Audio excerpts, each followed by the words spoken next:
दोस्तों नमस्कार, मैं हूं राजकुमार सिंह। इसी साल के अंत में होने वाले बिहार विधानसभा चुनाव को छोड़ दें तो उत्तर भारत में चुनावी रण 2027 से सजना शुरू होगा। इसीलिए अब खासकर विपक्षी राजनीति में फ्री फॉर ऑल का मौसम है।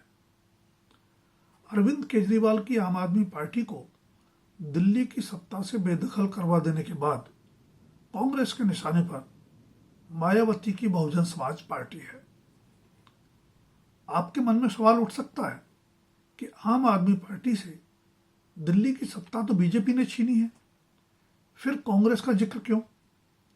बेशक दिल्ली विधानसभा चुनाव में आम आदमी पार्टी हारी और बीजेपी जीत गई, लेकिन उस हार जीत में दिलचस्प या कहें कि निर्णायक भूमिका कांग्रेस ने निभाई। दिल्ली की 70 में से कम 14 विधानसभा सीटों पर कांग्रेस के उम्मीदवारों को जितने वोट मिले, उससे कम वोटों से आम आदमी पार्टी के उम्मीदवार हार गए। कुल वोट परसेंटेज की बात करें तो बीजेपी ने आम आदमी पार्टी से बमुश्किल 2% वोट ही ज्यादा हासिल किए, जबकि कांग्रेस पिछले चुनाव के मुकाबले अपना वोट परसेंटेज 2.8% बढ़ाने में कामयाब हो गई। अक्सर कहा जाता है कि चुनावी राजनीति अंकगणित नहीं होती, जिसमें 2 और 2 4 ही होते हों, पर आम आदमी पार्टी और कांग्रेस को जो भी वोट मिले वे थे तो बीजेपी विरोधी वोट ही, यानी वे वोट कम से कम बीजेपी के पक्ष में तो नहीं जा सकते थे। ऐसे में लोकसभा चुनाव की तरह विधानसभा चुनाव भी आम आदमी पार्टी और कांग्रेस के साथ मिलकर लड़ने पर दिल्ली का चुनाव परिणाम पलट भी सकता था। इसलिए आश्चर्य नहीं कि कांग्रेस के पूर्व अध्यक्ष राहुल गांधी द्वारा बीएसपी की चुनावी रणनीति को सकारात्मक न बताए जाने पर मायावती ने तल्ख जवाब देते हुए उन्हें दिल्ली विधानसभा चुनाव में कांग्रेस की भूमिका और हश्र की याद दिलाई है। दरअसल इस बार रायबरेली से लोकसभा के लिए चुने गए राहुल गांधी ने अपने निर्वाचन क्षेत्र में जनसंपर्क के दौरान मायावती और बीएसपी पर कुछ टिप्पणियां की, जिसके बाद दोनों दलों में जुबानी जंग शुरू हो गई है। राहुल गांधी ने पहले तो कहा कि वह मानते हैं कि कांशीराम जी ने जो नींव डाली, मायावती जी ने मेहनत की, लेकिन यह भी सच है कि अब बीएसपी सकारात्मक राजनीति के साथ चुनाव नहीं लड़ती है।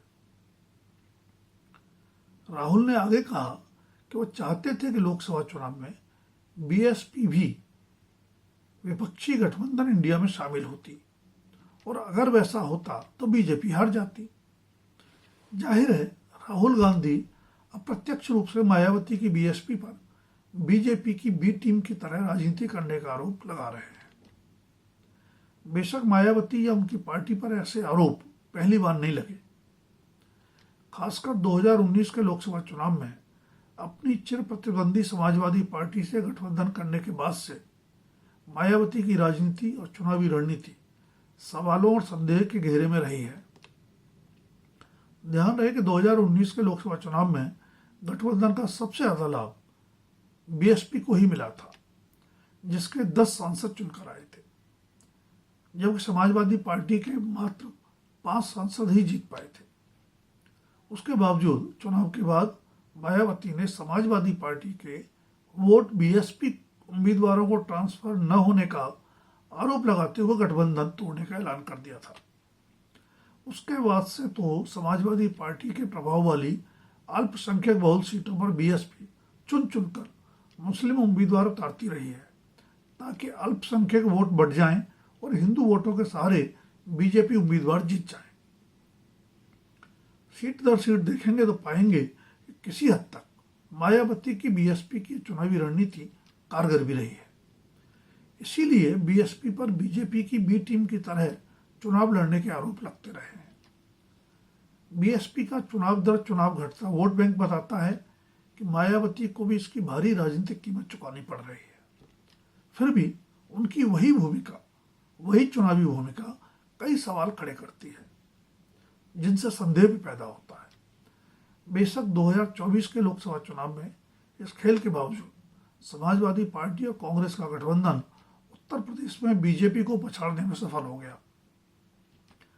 नतीजतन पूरे देश में बीजेपी अकेले दम बहुमत पाने से वंचित होकर 240 सीटों पर सिमट गई। इसीलिए राहुल गांधी कह रहे हैं कि अगर बहन जी यानी मायावती भी इंडिया गठबंधन में आ जाती तो बीजेपी हार जाती। जैसा मैंने पहले ही कहा है, चुनावी राजनीति पूरी तरह गणित नहीं होती, लेकिन बिना गणित के चुनाव भी नहीं जीते जाते। आखिर उत्तर प्रदेश में ही समाजवादी पार्टी और बीएसपी के गठबंधन ने दोनों राष्ट्रीय दलों कांग्रेस और बीजेपी को हाशिए पर धकेल दिया था। मुलायम सिंह यादव कांसीराम द्वारा किए गए उस गठबंधन का आधार सिर्फ और सिर्फ चुनावी अंकगणित ही था, जो सफल भी रहा। पिछले लोकसभा चुनाव की याद दिलाकर राहुल और जवाब में दिल्ली विधानसभा चुनाव की याद दिलाकर मायावती उसी चुनावी अंकगणित की पुष्टि भी कर रहे हैं। चुनावी राजनीति में बी टीम का खेल नया भी नहीं है। आखिर इस बार दिल्ली की सत्ता से बेदखल हो गई आम आदमी पार्टी पर भी तो गुजरात और गोवा समेत कई राज्यों में बीजेपी की बी टीम होने के आरोप लगते रहे, क्योंकि दिल्ली और पंजाब की सत्ता छीनने के अलावा आम आदमी पार्टी कई राज्यों में कांग्रेस के परंपरागत वोट बैंक में सेंध लगाकर बीजेपी की मददगार ही साबित हुई है। आपको याद होगा कि बिहार के पिछले विधानसभा चुनाव में यानी 2020 में चिराग पासवान की लोक जनशक्ति पार्टी ने भी बीजेपी के लिए यही भूमिका निभाई थी, जिसका शिकार जनता दल यूनाइटेड बना, जबकि बीजेपी और जनता दल यूनाइटेड दोस्त थे। कुछ वैसी भूमिका की उम्मीद इस साल के आखिर में होने वाले बिहार विधानसभा के चुनावों में चुनावी रणनीतिकार प्रशांत किशोर की जन स्वराज पार्टी से लगाई जा रही है। अगले साल होने वाले पश्चिम बंगाल के विधानसभा चुनावों में तृणमूल कांग्रेस भी कांग्रेस पर बीजेपी की बी टीम होने के आरोप लगा सकती है, क्योंकि ममता बनर्जी अकेले चुनाव लड़ने का ऐलान कर चुके हैं। ऐसे में कांग्रेस वाम मोर्चा के साथ मिलकर लड़ेगी, जिसका लाभ बीजेपी को मिल सकता है। दरअसल चुनावी राजनीति में पूरा खेल ही वोट बैंक का है। आम आदमी पार्टी ने कांग्रेस के परंपरागत गरीब, दलित और अल्पसंख्यक वोट बैंक में सेंध लगाकर नुकसान पहुंचाया, तो कांग्रेस ने वापसी के कवायद में इस बार दिल्ली में हिसाब बराबर कर लिया। कांग्रेस और बीएसपी के बीच तल्खी के मूल में भी दलित वोट बैंक ही है। उत्तर प्रदेश और पंजाब में बड़ी संख्या में होने के अलावा शेष देश में भी दलित वोट बैंक चुनावी राजनीति में प्रभावशाली भूमिका निभाता रहा है। कई राज्यों में प्रभावशाली चुनावी उपस्थिति दर्ज कराने वाली बीएसपी मायावती की अबूझ राजनीति के चलते अब उत्तर प्रदेश तक सिमट गई है। वहां भी बीजेपी और समाजवादी पार्टी उसके परंपरागत वोट बैंक में सेंध लगाने में सफल नजर आते हैं। डॉक्टर भीमराव अंबेडकर, संविधान और आरक्षण के मुद्दे उठा रही कांग्रेस की कवायद दलित वोट बैंक को लेकर ही है। हाल के चुनावों में अल्पसंख्यक मतदाताओं के कांग्रेस की ओर लौटने के संकेत मिले हैं। ऐसे में अगर दलित वोट बैंक भी कांग्रेस की ओर लौट आए तो उसकी पुनरुत्थान की राह आसान हो जाएगी। इसलिए भी राहुल गांधी ने मायावती की चुनावी राजनीति पर सवालिया निशान लगाया है। चुनाव दर चुनाव जनाधार में गिरावट के बावजूद अपनी जाति के वोटों पर मायावती का वर्चस्व बरकरार है। उत्तर प्रदेश में अगला चुनाव विधानसभा के लिए 2027 में होगा। इसलिए उम्मीद करनी चाहिए कि सभी दलों में अपना अपना जनाधार बढ़ाने के लिए सहमात का यह खेल अभी और तेज होगा। दोस्तों, अगर वीडियो पसंद आए तो लाइक, शेयर और सब्सक्राइब अवश्य करें।